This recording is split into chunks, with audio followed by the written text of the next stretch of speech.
大家好，我是慧慧，今天给大家分享一道代客菜——莴笋鸡蛋卷儿。做法简单，好吃又好看。下面我们一起来看一下怎么做的吧。莴笋去皮，清洗干净，削成薄片儿。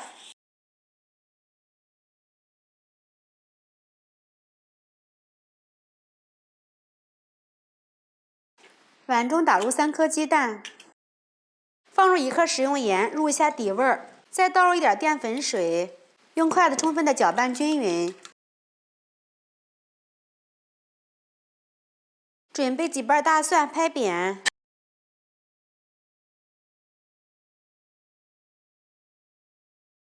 切成蒜末，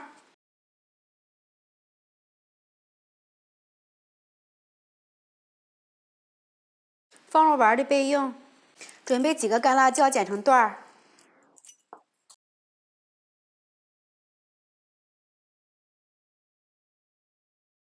放入适量的盐，1勺白糖，放一点味极鲜、米醋，浇上烧好的热油，再来点香油，搅拌均匀就可以了。能吃辣的朋友呢，可以放点辣椒油。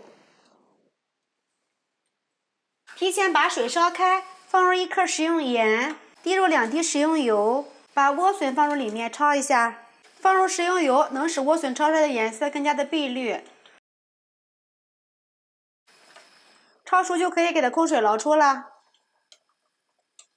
给它过一下凉水，平底锅提前预热，刷上一层薄油，舀入适量的鸡蛋液，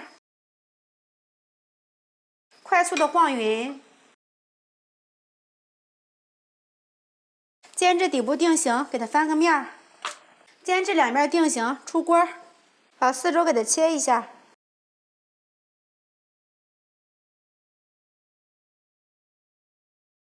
给它切成宽条，把蛋皮放在莴笋上，从一头给它卷起来，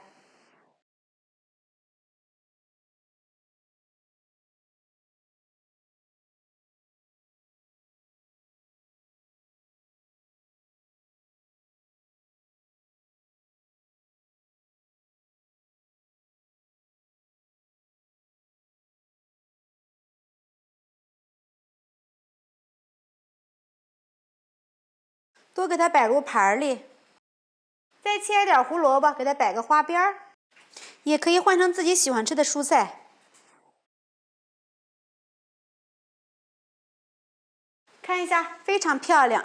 再把刚才调好的料汁放在中间，我们的莴笋鸡蛋卷就做好了。这样子做，清脆爽口，漂亮又好吃。过年招待客人也是倍儿有面子。喜欢的朋友们可以试着做一下。喜欢慧慧的视频，记得点击关注、转发，拜拜。